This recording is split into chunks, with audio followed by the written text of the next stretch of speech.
Bonjour à tous, bienvenue sur YouMind, nouvelle vidéo, nouvelle aventure, nouveau parcours de vie. Aujourd'hui, nous avons la chance d'être accueillis par Michel Audiard, un sculpteur de renom qui nous a ouvert ici cette porte à Tours. Merci à mon équipe, merci à mon associé qui a rendu ce projet viable. Abonnez-vous sur les réseaux, donnez-nous de la force pour découvrir des histoires extraordinaires et des gens qui font changer le monde. Bienvenue sur YouMind. Bonjour Michel Audiard, merci de nous recevoir chez vous. Quelle surprise! C'est un honneur pour nous d'être ici chez vous. Charme. On peut se tutoyer? Allez. Ça vous dérange pas? Ça me dérange pas. J'aimerais qu'on refasse un petit peu l'historique de votre parcours en tant qu'homme et artiste. Vous êtes né à Paris, vous êtes passé par la Normandie, vous avez atterri ici à Tours, à Rochecorbon plus précisément, vous avez créé votre fonderie.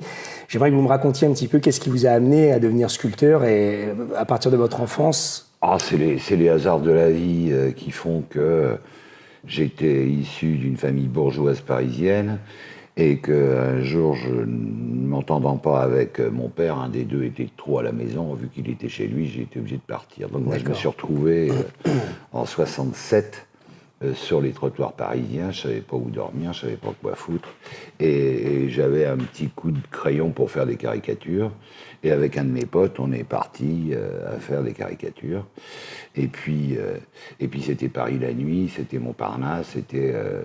la nuit était à nous, mais bon, les personnages de la nuit sont des personnages en général un peu bizarres. Et d'ailleurs, je rebondis sur ce livre justement que vous m'aviez offert il y a quelques années, enfin, que tu m'avais offert il y a quelques années, où il y a des phrases justement qui sont la nécessité fait le talent. Donc ça vient aussi de ça, le fait d'être dans la rue et de... Oui, tu es obligé, si tu veux bouffer. C'est ça. Il n'y a pas 50 solutions pour... Et donc le début démarre vraiment avec le dessin en fait. Ça commence par le dessin. Et quand tu as une éducation bourgeoise, tu travailles toute la semaine et samedi, dimanche, tu t'amuses. Et mon amusement, c'était la sculpture. D'accord. Donc, et puis la vie était totalement différente, c'est-à-dire qu'avec mon pote, en 2 jours, on gagnait un SMIG.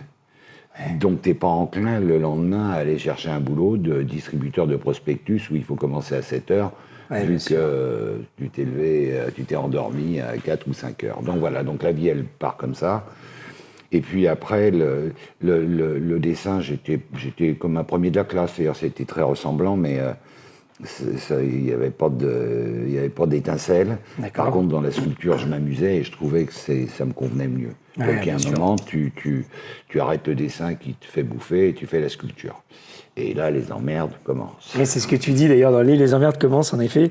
Et tu disais aussi par contre qu'avec le dessin, ce qui était bien, c'était qu'une feuille et ça c'est un vecteur. Un papier, c'est un vecteur de communication extraordinaire. Partout où tu voyages, tu connais pas la langue, tu es au fin fond de la Turquie, tu es dans un train, en face il y a un homme et une femme, et puis tu prends ta feuille de papier, tu commences à faire le portrait de l'homme, le portrait de la femme, tu leur donnes, et immédiatement il y a un dialogue. Il y a des émotions qui se créent. Voilà. Et ça c'est le côté magique, si tu veux, de ce vecteur extraordinaire qui permet de rencontrer les gens. J'étais en Turquie, il y avait un village qui devait être rasé, et on m'a demandé de faire des dessins, parce qu'il fallait que des artistes étrangers. Donc, ça partait après, il y a un dossier qui partait à Istanbul. Donc, j'ai fait des aquarelles signées par un Américain, j'ai fait des dessins signés par un Anglais, j'ai fait... Ah oui, pour faire plusieurs, et on a fait le dossier, et on a sauvé le village. Ah ouais, donc ça, c'est comme une belle... bien sûr, bien sûr. Ça aussi, c'est des moments magiques avec ton dessin, tu arrives à faire des choses étonnantes, quoi. Et c'est vrai que, d'ailleurs, tu le dis, on ne vit que pour quelques rencontres. Et je trouve cette phrase qui a un sens extraordinaire. Toute notre vie, elle est gérée par, à un certain moment, la vie, c'est un aiguillage. Tu prends à droite ou tu prends à gauche, quoi. Bien sûr, bien sûr. Et c'est le thème de YouMind, d'ailleurs, puisque c'est aussi pour ça qu'on a créé cette plateforme d'interview, pour justement rencontrer des gens comme toi, avec des parcours atypiques, et qui sont basés sur les rencontres. Tout à fait. C'est ça qui est extraordinaire. Alors du coup, là, je reviens un petit peu sur la vie parisienne. Du coup, tu commences à côtoyer un petit peu des gens qui sont connus, Belmondo, Bardot... Delon, Alice Sapritch, qui était avec Guillaume Hanoteau, et quand je passais à la coupole devant, ça machin, il me disait « Toi, un jour, je vais te manger. » Bon, ce qui ne s'est jamais produit. Donc, et alors dans tous ces noms-là, j'ai vu dans le livre, moi j'ai une affection particulière pour Coluche, et je voulais savoir si tu l'avais rencontré. Non, alors là on est passé, je l'ai rencontré, je l'ai aperçu quand il était au Café de la Gare, Mais à l'époque parce que c'est avant, l'époque en fait voilà, où c'était, voilà. il émerge un petit peu, voilà. il traîne un peu comme toi. Mais par contre, j'ai rencontré des tas d'autres qui étaient étonnants, admirables et fabuleux, Bien quoi, sûr, bien sûr. qui n'étaient pas connus à l'époque. Et alors, tu commences justement dans les années 70 la sculpture, vraiment, là, tu commences à t'y mettre un peu plus. Et alors après, tu migres vers la Normandie. Comment ça se fait ça? Parce que Paris, mon père, avec lequel je m'étais rabiboché, vient finir sa vie en Touraine et je viens avec lui. Et pendant 8-9 ans, mes premières amitiés d'adulte, elles se font à Tours. D'accord. Et après, je pars à Honfleur, Deauville. Là, j'avais mes galeries, tout se passait bien. Mais les vraies amitiés, c'était celles que j'avais fait quelques années avant. Donc, je reviens en Touraine. D'accord. Et pourquoi alors Honfleur et Deauville? C'est parce que pour l'artistique, le côté artistique, c'est plus propice? Il y avait Nice, Cannes, Paris et Honfleur. Donc, toute la clientèle venait. Il y avait César qui allait faire fondre ses sculptures. Que tu rencontres d'ailleurs? Que je rencontre, qui était un chien galeux, mais avec moi, il a toujours été magnifique. Quand j'étais pas dans la galerie, il me laissait un petit mot. Il t'a commandé d'ailleurs deux pièces, oui, tu dis. J'ai fait deux. C'était quelqu'un d'important pour toi? Bah oui, parce que c'est un mec qu'on avait chié. Il avait été le dernier étudiant des Beaux-Arts à Marseille à bouffer aux rues avec sa femme, tu vois. D'accord. Il n'avait pas un rond. Là, quand il arrive à Paris, on lui file le fond d'une usine et il a droit à travailler avec tous les bouts de ferraille pourris. Et il fait ses premières sculptures, les victoires de Villetaneuse et autres, dans ce fond d'usine avec un poste à souder. Et donc à cette époque, quand tu es à Honfleur et dans ta galerie, ça fonctionne bien pour toi? Tu peux dire que ça commence déjà... ça marche très bien. Ça marche très bien. Tu commences vraiment là... Il y avait une galerie de bijoux, il y avait une galerie de sculptures. Alors dans les anecdotes, la galerie de bijoux, je mettais des sculptures et un jour je me dis je vais faire une galerie que de sculptures. D'accord. Donc pendant 4 mois, on travaille dans un lieu. Et puis on l'installe, je fais des meubles, des grandes bonnes femmes qui tenaient des plateaux, on mettait les autres sculptures dessus. Et le jour de l'ouverture, il y avait 3 marches en contrebas et je vois, assez tôt le matin, je vois des gens qui passent, puis il y a un monsieur qui descend. Et puis il rentre et puis il me pose quelques questions, il me demande un prix et il me dit... je vais vous prendre ça. Et sa femme, elle continue à marcher sur le trottoir, elle descend pas, il remonte et elle redescend, puis il dit, je pense aussi que je vais prendre ça. Et dans la première matinée, il m'achète tout ce que j'avais dans la galerie. C'est-à-dire que je rêvais, tu vois, c'était mon rêve d'avoir cette galerie, c'était mon rêve de passer la saison à accueillir des clients. Bien sûr, à faire découvrir les œuvres. Donc tu es heureux, joyeux, et en même temps, t'es frustré. Et frustré, en effet, incroyable. Et donc tu fais des bijoux, hein. C'est vraiment alors, ça. J'ai fait beaucoup. Et alors, quelle matière tu travailles? Est-ce que tu vas vers la sculpture, mais il y a bien quelque chose qui t'intéresse? La voie royale de la sculpture, c'est le bronze. D'accord. Dans tous les musées, tu as des bronzes, des sculptures, des bijoux. C'est la fonte à la cire perdue. Et cette fonte à la cire perdue, tu modèles ton objet en cire, tu le mets dans un réfractaire, tu cuis. La cire va foutre le camp, tu vas injecter le métal à la place, tu vas le piéger dans ton moule, tu casses ton moule et tu récupères ton objet. Alors, est-ce que c'est très technique à faire ou c'est beaucoup de gens? Il y a 4000 ans, ils le faisaient avec rien. D'accord. Avec un bout d'argile, un bout de cire d'abeille. Donc aujourd'hui, on a des produits. Maintenant, j'avais la prétention d'avoir une grande qualité dans la fonte de mes pièces. D'accord. Donc on s'est donné les moyens tout est possible. C'est un problème de technique. C'est ça. Donc on a la technique maintenant. De chaleur, de température peut-être aussi. De température, d'alliage, c'est une alchimie si tu veux. Oui, bien sûr. C'est des réactions chimiques de toute façon. Hein, quand tu casses ton réfractaire pour récupérer ta pièce, tu n'es jamais sûr. Ouais. C'est bon ou c'est pas bon. Quand c'est bon, c'est normal. Quand c'est pas bon, c'est la catastrophe, parce qu'il faut recommencer de tout depuis... Tu peux réutiliser d'ailleurs la matière, la refaire fondre ou c'est foutu?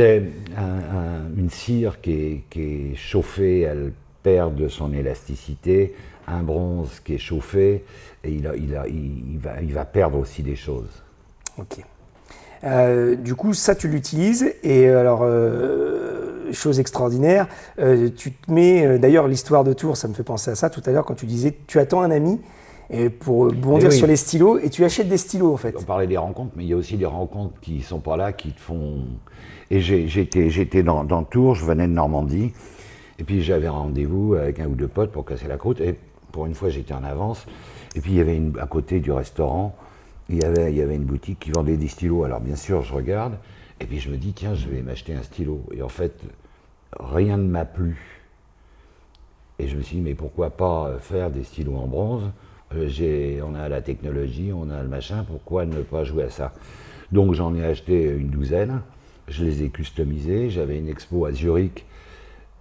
Et puis j'aime bien montrer, c'est important de montrer, quand tu as travaillé dans ton atelier, il y a un moment, il faut que tu montres ce que tu as fait. Bien sûr. Et j'ai mon expo à Zurich, j'installe mes stylos. Et je vends pratiquement aussi rapidement mes stylos que mes sculptures. Et je leur disais, mais vous savez, il faut mettre un petit peu de papier pour coincer le... Ils disaient, mais c'est pas grave, c'est... Ah oui, parce que c'était pas abouti en fait. Oui, c'était pas abouti. Ils disaient, non, c'est une sculpture de poche. Et qui était fonctionnel, du coup, on pouvait quand même écrire avec. Il y avait à l'intérieur un mécanisme du commerce. Et après, je me suis dit que c'était intéressant de faire tout. Il y a deux choses que tu fais pas, c'est la plume et le conduit, que tu achètes dans des belles maisons pour avoir un beau produit. Et il fallait que si mon stylo passait sous un autobus, on puisse le réparer, et non pas comme un truc en plastique. D'accord, je comprends. Et le prix, j'étais parti sur le prix d'un Mont Blanc en plastique en série limitée, leur faire de la pièce unique. Ouais, parce que en fait c'est ça. Est-ce que c'est peut-être plus accessible du coup au niveau du prix pour des gens qui voudraient des sculptures? Voilà, c'est-à-dire on s'imagine que ça vaut tout de suite beaucoup d'argent. Non, il fallait que ça vaille le même prix qu'un Mont Blanc en série limitée. Là, le prix était indiscutable. 1000 et quelques euros, je pense qu'on peut dire à peu près les prix, c'était ça? C'était à l'époque, c'était 1000 et quelques euros. Maintenant, après, en 20 ans, ça a augmenté. Et puis on est parti aussi dans des folies, parce que j'ai fait 3500 pièces, 3000 pièces uniques. Ouais. Et un des premiers stylos, on verra ça tout à l'heure, un des premiers stylos, c'est la filleule de Chirac qui me l'achète. Elle l'offre à Jacques Chirac, il met ce stylo sur son bureau, la chef du protocole passe. Le stylo bambou, le fameux stylo bambou. Voilà, parce qu'il fallait que ça soit à l'Asie et il fallait que ça soit simple. Donc, tu vois, le bambou, ça c'est... Parce que tu leur donnes des noms aux stylos. Ah bah tous, oui. Tous, hein. C'est ça la particularité aussi, c'est qu'il y a 3000 noms du coup. Il y a 3000 vraiment, ouais. Et puis il y a 500 pièces que j'ai multipliées parce que c'était la pièce de Clinton, c'était... oui, tu as fait des répliques en fait. Tu as fait des répliques. J'en faisais 4-5 comme ça. Mon client qui allait offrir à Clinton en choisissait un pour lui et il en offrait un à Clinton. Et après, quand tu fais des expositions, les gens aiment bien voir le stylo de Madonna, le stylo... oui, parce que Madonna aussi a un de tes stylos, ça c'est assez formidable. Oui, oui, parce qu'il y a eu d'autres gens, il n'y a eu pas que les chefs d'État, parce qu'on parle souvent des chefs d'État, mais il y a d'autres personnalités qui ont eu des stylos. On va de Madonna à Mandela, enfin tu vois... Alors qu'est-ce que ça fait dans le cœur et dans les émotions de l'artiste à un moment donné d'avoir des gens comme ça? Parce que le protocole de l'Élysée, c'est quand même quelque chose pour nous les Français, la politique, ça représente quelque chose. Ça te flatte parce que tu sais que Tony Blair va avoir... Là, on passe les frontières, là, c'est fini, on fleur, même si tu devais avoir des étrangers, je suppose, qui venaient, j'avais une... Là, c'est plus symbolique quand même. Voilà. Il y a une mais partie, en fait... tu n'as pas forcément de contact avec le récipiendaire final. D'accord. Mais tu rencontres, c'est pas toi qui distribue le stylo, en fait. C'est l'Élysée qui était protocolaire. Stylo de Mandela, j'ai un pote qui me dit, ah bah tu te souviens le stylo de Mandela? J'avais oublié parce que j'ai pas rencontré, j'ai fait un stylo pour... D'ailleurs, est-ce que tu as rencontré certains chefs d'État pas mal, à qui tu as distribué les stylos? Donc ça, c'est quand même, je pense qu'au niveau de l'ego, de l'artiste, parce qu'il y a quand même une classification. Bien sûr, quand tu rencontres Clinton, tu es en face un des maîtres du monde. C'est ça. Tu passes 20 minutes avec lui, et c'est un côté quand même magique, si tu veux, qui s'intéresse à toi par rapport à ce vecteur qui est un stylo. Et alors, du coup, qu'est-ce que ça fait? Est-ce qu'il est sympa, par exemple? Une anecdote sur Clinton? Non. Clinton, c'est un personnage étonnant, parce qu'il te serre la main, c'est une vraie poignée de main, il te regarde dans les yeux, il ne te lâche pas, il a toujours une question à poser. Ça, c'est des moments... Mais ces moments, tu les oublies aussi, c'est des moments magiques, si Bien tu sûr. veux. Et puis demain, il y a une femme qui va venir et qui va me dire... mon fils vient d'avoir le bac, je vis seul avec mon fils, je veux lui offrir un nouveau stylo. Ouais. Il en rêve. Et là, tu dis, bon... c'est accessible, en fait. Voilà. On peut avoir un stylo d'Audiard chez nous, voilà. Et en même temps que Clinton a le même... Et un jour, j'avais un stand Clinton sur Paris. ou d'autres, d'ailleurs. Et la petite voisine à côté avait un fiancé, et elle avait appris que son fiancé avait perdu son stylo. Donc elle me dit, c'est pas de hasard, et je vais vous acheter un stylo pour lui. Et puis on avait bien bossé, et puis j'étais avec un jeune qui m'aidait, je lui dis, bon, on a bien bossé, on va lui faire un prix, on va être accessible. Et lui m'a dit une chose magnifique, il m'a dit, non, on va pas faire de prix, monsieur Audiard. Je dis, bah bon, pourquoi? Il me dit, on va pas brader son histoire d'amour. Ah ouais. Tu vois, si Bien sûr, bien sûr. On minimisait les choses. Oui, bien sûr, bien sûr. Ouais, c'est vrai. Des fois, on aime bien aussi oui, il fallait les choses que ça fasse symboliquement. mal. Voilà, bien sûr, bien sûr. Il y a de l'amour dedans parce qu'il y a voilà. une privation à côté. Voilà. Ouais, bien sûr. Et d'ailleurs, pour le côté noble aussi, les choses que tu es un homme au grand cœur, hein, et dans beaucoup de choses que j'ai lues, notamment dans le livre où tu dis justement tu es un homme libre, tu aimes justement avoir cette... Oui, parce que je crois que là, ce que tu recherches toute sa vie, et moi, ce qui m'a permis, c'est la liberté. Et ça, c'est d'entreprendre, de choisir avec qui tu travailles. De choisir avec qui tu travailles, de te planter. Les gens qui bossent avec moi, Raphaël, ça fait 26 ans qu'ils bossent avec moi. Et on verra tout à l'heure voilà. Alex, qui a des parcours incroyables aussi. Il a le même œil que moi, et j'ai besoin de lui, si tu veux. Quand je fais un truc, j'ai besoin qu'il regarde et qu'il me dise « Ah, monsieur Audiard, tu vois ?» Oui, bien sûr. J'ai besoin de son œil, comme quand je passe à côté de son établi, je lui dis « Tiens, ça me plaît pas trop, ça... » Il y a des vraies relations humaines. Et c'est une relation d'atelier, c'est-à-dire que tu n'es pas tout seul dans ton coin à bosser. C'est pas l'artiste et au-dessus et après les autres. Quoi. Alors c'est marrant, quand j'étais môme, que j'étudiais Delacroix, il avait des mecs qui bossaient avec lui. Et ça m'insupportait. Je disais, mais alors qu'est-ce qu'il fait? Ouais, il avait un mec qui faisait les tissus, l'autre qui faisait les mains. Il dirigeait juste, en fait. Après, on perd le côté... Et puis quand je me suis retrouvé à faire des pièces pour César ou pour Dali, ça ne me dérangeait pas, au contraire, ça me flattait. Ouais, bien sûr. Et d'ailleurs, après, c'est des œuvres communes, c'est un travail en commun. Et au-delà des stylos, je reviens sur ça, sur Clinton notamment, il y avait un thème sur la paix, je crois. Oui, c'est ça. Donc il y avait quand même une symbolique aussi derrière. Oui, il faut que chaque stylo ait une symbolique. Et donc là, c'était à l'époque des conférences sur la paix. Donc on avait mis Peace, paix, shalom et salam sur le stylo. Donc à chaque fois, on recherche, on essaie de faire un truc qui soit... Puis après, je suis parti dans des délires.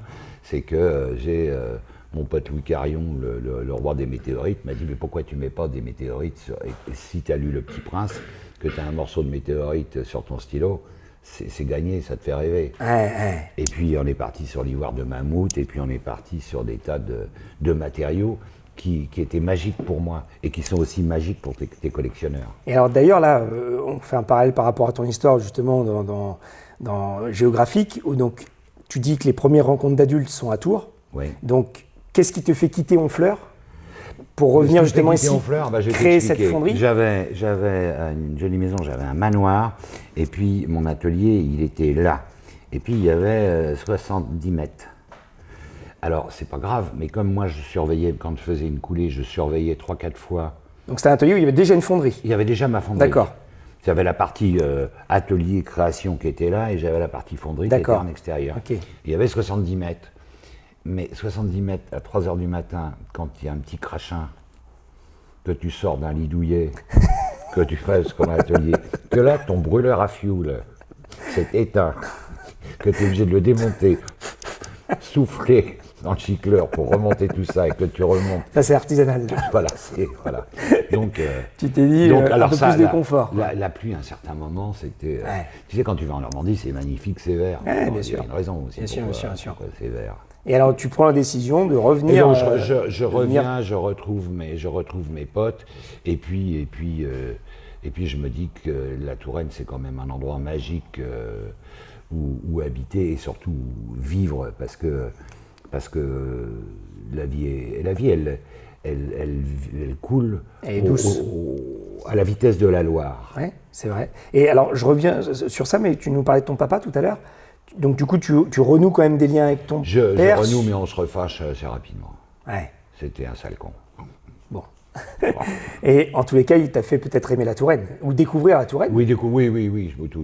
Rien. Et puis, si tu veux, quand je suis parti à 16 ans, il m'a laissé partir, jeter ma gourme à droite et à gauche.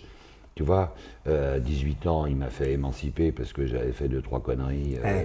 Donc il y avait il y avait un quand lourd même- passé quand même Oui, qui fait que. Donc là, la fonderie ici, ça te permet peut-être. Tu Alors, as la grandi, fonderie- tu as la- grandi ouais, un peu ouais, puis par la rapport à fonderie- Honfleur. Oui, parce que j'avais une petite fonderie, mais j'aimais bien. Après, j'ai monté une grosse fonderie dans l'est de la France. En fait, c'était pas ma fonderie. Ah, t'as aussi Oui, dans l'est de la France, t'as été implanté. Oui, mais c'est une fonderie dans laquelle d'autres venaient. D'accord. Bon, et ça me Une sorte de coopérative. Même pas. d'artistique. C'était une fonderie où les mecs venaient. Et ça me convenait pas parce que tu deviens le psychiatre, machin, tu deviens le banquier de tes clients, sculpteurs. D'accord. Donc j'avais suffisamment d'être mon propre banquier et mon propre psychiatre. Et c'est un jouet, on ne le partage pas. Ah, c'est On vrai. le prête, mais on ne le partage pas. Et alors, il y a quelque chose aussi que, en tant que spectateur de ton art, tu es fait chevalier des arts et des lettres en Wow. 2008. Est-ce que ça te touche particulièrement ou un petit peu? Quand tu reçois le courrier du ministère de la Culture, où on te dit on va vous faire chevalier des arts et lettres, alors tu dis oh non, c'est quoi cette connerie? Donc tu regardes, tu dis ah, il y a un tel, ah, il y a un tel, ah, bah, il y a un tel. Il y a du beau monde quand même. Et puis pendant 2 mois, tu n'entends plus parler. Alors là, tu te dis mais attends, c'est quoi l'histoire là? Ils me promettent un truc qu'ils ne me le donnent pas. Et puis un jour, je suis chevalier des arts et lettres.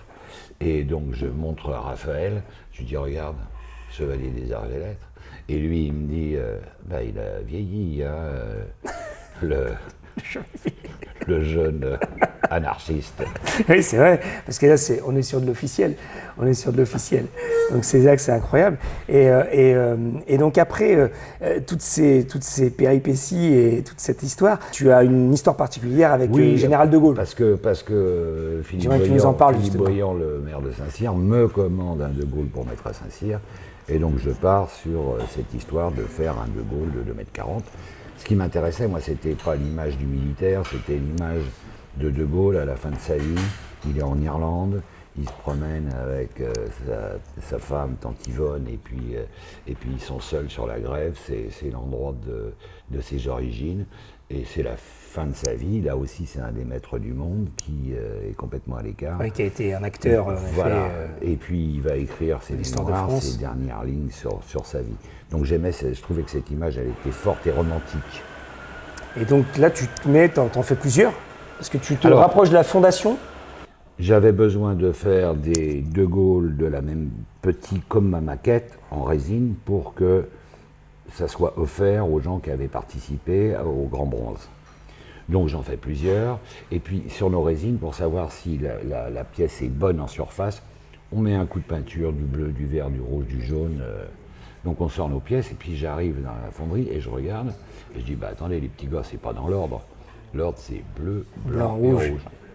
Et donc tout. sortent ça. Non, mais attends, j'ai un galeriste qui passe, il fait le tour de la fonderie, il me dit oh putain, tes De Gaulle bleu, blanc, rouge, c'est une idée géniale, je les veux. Il prend les bleus, blancs, rouges, il les installe dans sa galerie rue de l'Annonciation à Paris.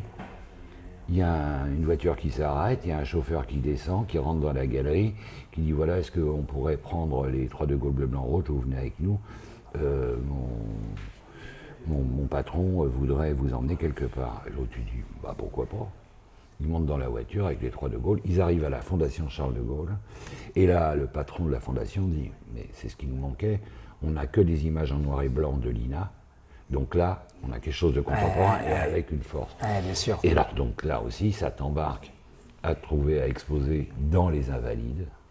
Donc tu es dans cette cour des Invalides, à exposer tes De Gaulle, tu te retrouves à Colombey, tu te retrouves au Mémorial. Enfin, tu vois, c'est l'histoire s'embarque après. Bien sûr. Et là, on est sur d'autres matières, du coup, on s'éloigne du bronze. Alors, là, on s'éloigne du bronze. Parce que là, du coup, tu parce changes. que dans les matières contemporaines, on a la résine. Et moi, j'aime bien travailler Tu as fait beaucoup d'œuvres, d'ailleurs, de sculptures en résine, qui sont connues. Et qui... Les résines, c'est les mêmes résines des bateaux qui font les 40e rugissantes. Donc, on a une garantie, une pérennité dans le temps. Et puis, j'ai fait des découpages aussi, parce que les nouvelles technologies, c'est la découpe laser. Et juste derrière, il y avait un mec qui avait une usine de découpage laser. À Rochecormon. Alors, là, derrière, Ouais. j'avais même pas de grillage, j'y allais directement le Ouais, matin. c'est des touche-touche. J'y allais avec ma disquette. Et puis moi, j'aimais bien l'histoire de Calder aussi, qui, quand il venait de Saché pour aller à Tours, il passait à la Riche devant une usine de chaudronnerie.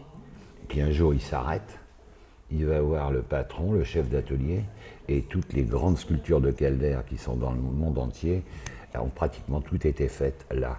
Ah ouais, en Touraine. Parce qu'un mec s'arrête. Et moi, je trouvais que c'était une idée magique. Et là, un jour, je me suis arrêté et j'ai commencé à travailler avec eux. D'ailleurs, tu fais les passages aussi avec lui. Voilà, c'est ça. C'est là que tu commences à travailler les ombres, en fait, les passages. Ces plaques de tôle découpées. Où tu as des personnalités, en fait, c'est des visages. Voilà. Hein, pour expliquer un petit peu aux gens qui nous regardent. C'est des Et plaques. ça, vous en verrez ici quelques-unes. Mais après, si tu veux, je fais le Festival du Jazz de Montlouis, on fait 19 musiciens. Je fais des pièces pour Saint-Cyr, je fais des pièces pour un peu partout. En plus, c'est la téléportation, c'est de la science-fiction. Parce que je fais un dessin ici, je l'envoie par mail au Japon.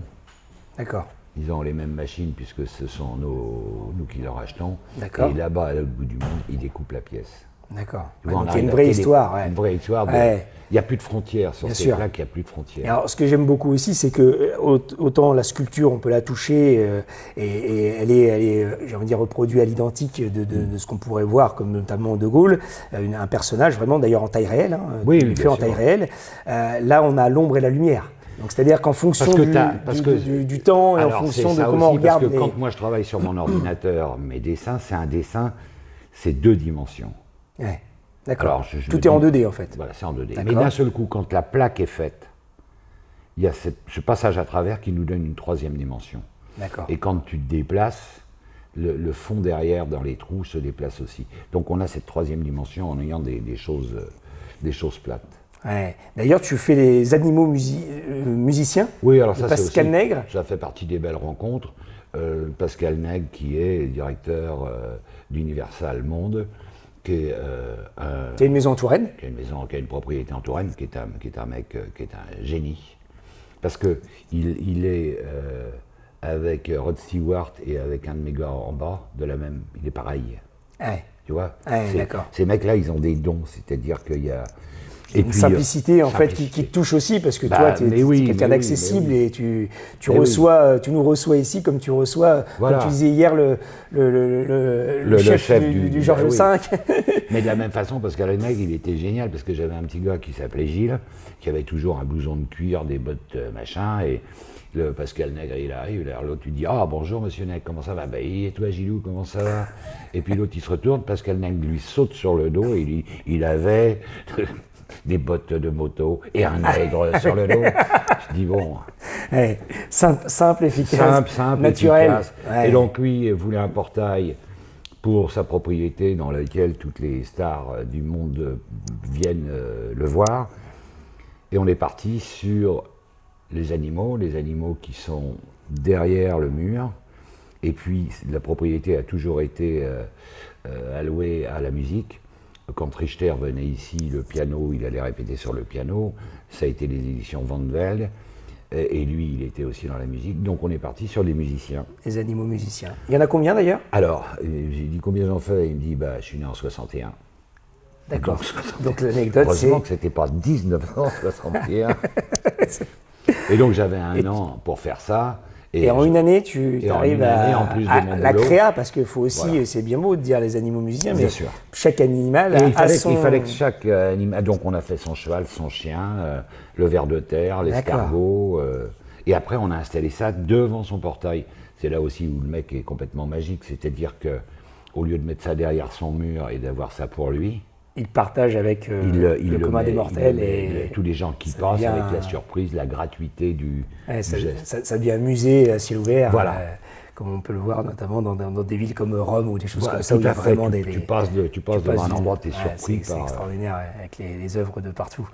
Il y a des gens... Ça aussi, grâce à Pascal Nègre, t'exposes à l'Opéra de Paris, première œuvre contemporaine. Il y a une visibilité médiatique qui donc après, quand tu as fait l'Opéra de Paris, ça t'ouvre l'Opéra de Lausanne. Tu vois, c'est les Ouais, bien sûr, une chose en tout s'enchaîne. Voilà. Bien sûr, c'est souvent comme ça d'ailleurs dans les business ou dans tous les secteurs. Dans toutes nos vies, c'est bien comme sûr, ça. bien sûr. Les rencontres, encore une fois, t'amènent à d'autres rencontres. Exactement. Et t'enrichissent aussi. Et il faut rester ouvert comme tu l'es. Et je pense que c'est ça qui t'a amené d'ailleurs à faire énormément de choses dans la vie. C'est Oui, il faut être ouvert attentif, à tout. il faut être à l'écoute et puis les choses se passent bien, quoi. Ouais, non, mais c'est là que ça devient extraordinaire. Et nous, on aime beaucoup ces histoires d'ailleurs. C'est pour ça qu'on est là aujourd'hui. Et donc, est-ce qu'il y a des gens qui se sont déplacés ici à Rochecorbon pour te voir et voir la fonderie? Parce que c'est un univers entre nous qui est assez simple.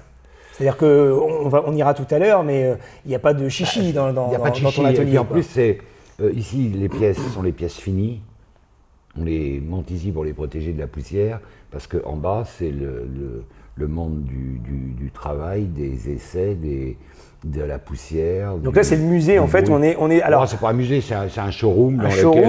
Où il y a la cuisine d'ailleurs. Oui, parce que c'est l'endroit. On mange, puisqu'on a déjà. C'est l'endroit où les choses se passent, quoi. Ouais, on a déjà partagé un repas d'ailleurs, je me souviens, qui était hyper convivial, comme tu l'es là, en toute simplicité. Oui, à partir de certain âge, et générosité, quoi. Tu changes plus, quoi. Ouais, c'est trop tard. C'est vrai que c'est trop tard. Et alors, moi, ce que j'aime beaucoup aussi, et c'est ce qui nous mène aussi avec mon associé dans cette aventure qui est YouMind, et de rencontrer des gens comme toi, il y a une valeur qu'on partage et qu'on partage avec toi aussi, c'est le mot travail. C'est-à-dire que tu dis que quand tu étais petit, tu aimais le mot sculpteur, et en fait, au fur et à mesure du temps, tu le remplaces par le mot travail. J'aimais bien, Rodin était sculpteur, et j'ai dit Audiard sera sculpteur, tu vois. Mais tu sais pas que ça t'embarque à 50 ans de boulot, à 10h, 12h par jour. Moi, tous les matins à 6h, je suis là, parce qu'il arrive un moment dans ta vie où tu t'aperçois qu'il te reste moins de temps pour faire les choses. Donc, tu as une boulimie. Moi, quand j'étais môme, j'ai voyagé partout. Je voyageais, je cavalais les filles, j'allais au spectacle, tu vois. Ouais, bien sûr. Mais bon, maintenant, j'ai fait tout ça, je suis pas blasé. Mais bon... Et alors les voyages d'ailleurs, parce que tu as beaucoup voyagé quand même. Oui, mais surtout pour le plaisir. Alors, le seul voyage qui me fascine, ce sont les déserts. Moi, j'aime bien... Là où il n'y a rien, en fait, au final. Oui. Tout est à construire. Si, il y a eu. Il y a eu. C'est-à-dire qu'avant les déserts, il y avait de la terre, il y avait des autruches, il y avait des gens qui bouffaient. Et de temps en temps, on croise un artefact fait par un mec il y a 19 ou 20 000 ans. Et là, la magie, elle est quand tu tombes... Au début, tu collectionnes, moi, on est à côté du Grand Pressigny. Alors, qu'est-ce qu'un artefact, d'ailleurs, pour les gens qui nous... Ce sont des traces anciennes de civilisation. D'accord. Et donc, on a ici le Grand Pressigny. Oui, les fouilles archéologiques. Et puis, surtout, les pierres taillées du Grand Pressigny, qui, à cette époque-là, se promènent dans toute l'Europe. D'accord. C'est l'usine des haches en pierre taillée, c'est entre autres le Grand Pressigny. Donc tu te mets à collectionner ça, toi? Tu as une sensibilité pour ça? Sensibilité, toucher un objet qu'un mec a touché il y a 19 000 ans. Tu vois, c'est quand même assez... un peu de sens. Un peu magique. Et puis, donc tu en achètes et un jour tu as envie d'en découvrir. Donc tu vas dans les déserts. C'est ça qui te met une boulimie de voyage après. Celui-là, il n'est pas passé par un marchand, un autre marchand, un autre marchand. Celui-là, il est directement de celui qui l'a fait il y a 20 000 ans. Et sans intermédiaire. Voilà. Et donc là tu as des moments d'émotion. Donc tu rencontres des gens dont c'est le métier d'ailleurs, peut-être tu y vas comme ça. Non, j'y vais avec. J'ai envie de dire en bourlinguant. Non, je m'acoquine avec un mec qui s'appelle Louis Carion, qui est le fils d'Alain Carion, c'est les spécialistes des météorites. Et eux me font découvrir plein de choses. Ils me font découvrir les météorites. Et puis ils organisent, et puis après moi j'organise avec mes potes des expéditions dans les déserts égyptiens, libyens. D'accord. Pour aller à la recherche des météorites et aller à la recherche des la pièce rare en fait, et les civilisations, l'histoire aussi. Bien sûr. Donc une sensibilité à l'histoire. Forcément, on n'est pas né d'aujourd'hui.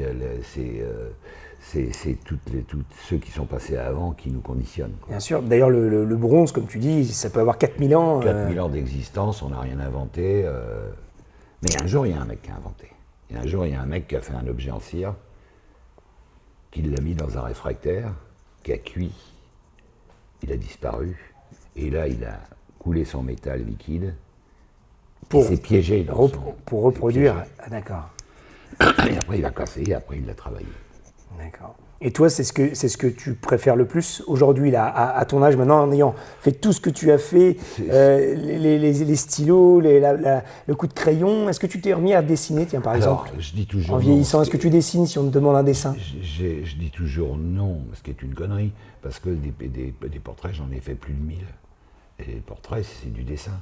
Mais tu vois, encore, j'ai pas accepté le fait que la sculpture était quelque chose de majeur et le dessin était quelque chose de mineur. Alors qu'il y a certains de mes portraits, que j'aime, pardon, dont je suis fier, tu vois. Bien sûr. Et d'ailleurs, ça se touche beaucoup. Je veux te parler de Michel-Ange, puisque du coup, c'est quand même quelqu'un qui est une renommée Il Divino, comme il était appelé. Il faisait d'ailleurs, il touchait à tout, en fait, au final. Ah ben, les mecs, ils touchaient. Est-ce que les sculpteurs sont tous des dessinateurs? Les dessinateurs peuvent être des sculpteurs? Alors ça, t'as des sculpteurs, notre grand anglais, lui, il avait une pelouse devant son atelier avec des moutons et tous les matins il dessinait ses moutons. Et il disait la sculpture ça ne passe que par le dessin. Par le dessin, d'accord. Et puis t'en as d'autres qui taillent, Brancusi, ils taillent directement. Sans dessiner? Sans dessiner. Les sculpteurs ça n'existe pas trop. Parce que... Oui, c'est assez abstrait d'ailleurs pour nous, les œuvres, etc. On ne sait pas trop ce qui se passe derrière en fait, ou le cheminement. C'est rarement le sculpteur qui va sculpter son caillou. À part Michel-Ange, à part toutes les pièces qu'il a faites, mais il allait pendant 6 mois à Carrare choisir son bloc, et à un moment, il disait j'enlève simplement la gangue, parce qu'il la voyait à l'intérieur déjà, la sculpture. Ouais. Et puis c'est pour ça que sur une sculpture de Michel-Ange, il y a une vertèbre en trop, parce que le mec, il attaque pas machin, il est arrivé au milieu. Ah oui. Au milieu, il y a un petit souci. Alors que ce qui se passait, c'est que les mecs travaillaient la terre, ils faisaient un moule en plâtre, ils sortaient un plâtre, ils amenaient le plâtre à Carrare, et à Carrare, tu as des sculpteurs qui te refont exactement ta sculpture qui est en plâtre, ils te la font en pierre. Il y a Rodin, et c'était un modeleur de génie, mais c'était pas un sculpteur. Camille Claudel, elle sculptait. Ouais. Elle prenait un bloc et elle tapait dedans. Donc il y a vraiment des différences quand même entre, bien sûr. les styles artistiques. Puis chacun avec sa personnalité. Bien sûr. Un Giacometti qui va faire ses personnages très longs parce qu'un jour il est en Italie, il va visiter une exposition sur les Étrusques et ça va l'inspirer, quoi. Ouais. Et alors toi, dans toutes ces rencontres que tu as fait, que ce soit des clients ou des gens, il y en a qui t'ont particulièrement touché quand même. Il y a eu des grandes rencontres, j'ai envie de dire. Moi, je pense que tous m'ont un petit bout, chacun marqué, dans leurs différences. Ce qui est intéressant, c'est les différences. Ouais, en effet, ça peut enrichir et de rester... Complètement. C'est pour ça que les mômes aujourd'hui, ils vont étudier à l'étranger de façon à ce qu'ils aient plus peur de l'ailleurs, quoi. Oui, bien sûr. Et alors ça t'amène, ça on aura un autre sujet par rapport à ça parce qu'on veut dédier aussi un reportage sur ça, parce qu'il y a une vraie histoire aussi sur l'empreinte par Audiard. Oui. Ouais. Ça t'amène à ça aussi, de laisser justement une empreinte dans le temps. Oui, alors là c'est pas forcément la mienne, mais j'ai un peu aussi commencé par la mienne, parce que c'est ça. C'est chez un viticulteur hein, d'ailleurs, hein, pour les gens, la petite anecdote, ça démarre là-bas. L'anecdote elle est la suivante. Je vais chez mon viticulteur et puis on boit des bouteilles de son grand-père. Et il me dit, moi, tout ce que je sais du vin, c'est à travers mon grand-père. Mais je ne l'ai jamais connu. Il est mort avant ma naissance. Mais par contre, j'ai ses carnets. Et quand je prends une bouteille, je regarde l'année, je regarde la parcelle, comment a été le climat, à quel moment, ce qu'on a fait, à quel moment on a ébourgeonné. Il me dit, c'est comme ça que je connais le vin, comme ça, à chaque fois que j'ai une question, je vais dans les cahiers de mon grand-père et j'ai la solution. Qui est incroyable, quoi. Et puis il me rend compte, il me dit, j'ai même pas le tire-bouchon de mon grand-père. J'aurais eu le tire-bouchon de mon grand-père, à chaque fois que j'aurais ouvert une bouteille, j'aurais eu envie de pleurer, quoi. Bien sûr. Et ça, je me suis dit, mais oui, c'est pas con. Est-ce qu'on pourrait pas... Alors de temps en temps, tu as des fulgurances comme ça. Est-ce qu'on pourrait pas prendre l'empreinte et c'est parti comme ça. Alors c'est assez drôle parce que j'ai un tire-bouchon en cèpe de vigne de mon grand-père chez moi et je t'avais raconté. C'est un objet magique. Et j'ai le seul objet d'ailleurs de lui. Voilà. Et j'ouvre les bouteilles, comme tu dis, pour le bruit aussi. Et tu as toujours une C'est ça. émotion. Et puis, ce bruit, il est aussi magique parce qu'à partir du moment où la fête commence, Ouais, et le partage commence. C'est vrai, ça marque un début, en fait. Tout à fait. Ouais, ça, c'est incroyable. Donc ça, on en reparlera justement, Oui, parce tout à qu'il fait, y a des spécificités puis aussi artistiques. l'aventure avec Sébastien aussi, c'est qu'il Oui, vient d'un monde totalement différent du mien. Et il relance d'ailleurs le projet. Hein. Ah bah on va faire du teasing un peu, mais je voulais arrêter. Je voulais arrêter et lui dit non, il faut continuer. Et puis, au Gueule Noire, à 3h de l'après-midi, je dis je vais continuer. Ah, il me dit ça me fait plaisir. Je dis mais je vais continuer, mais avec toi. Et il m'a dit ok. Ah, super. Tu vois, c'est là aussi, super histoire. de rencontre. Ouais, bien sûr. Ça ne s'arrête jamais, puisque du coup, il n'y a pas si longtemps que ça, au final. Non, il y a 3-4 ans. Et alors, quand est-ce que ça s'arrêtera, Michel Audiard, pour Michel Audiard? Le plus tard. Jamais. Jamais. Hein, mais faut quand même se dépêcher si on veut quand même des œuvres particulières. Ou un stylo. Où ça s'arrête pas, c'est que c'est le même rapport, si tu veux, que quand tu trouves un bronze dans une fouille archéologique. Une brocante ou... tu récupères l'objet et tu t'interroges sur le mec qui l'a fait. Ouais. La seule trace qui reste de lui, c'est l'objet que tu as dans la main. Bien sûr. C'est pour ça que nos ouvriers, c'est malin, parce qu'on a une trace, mais en plus une trace.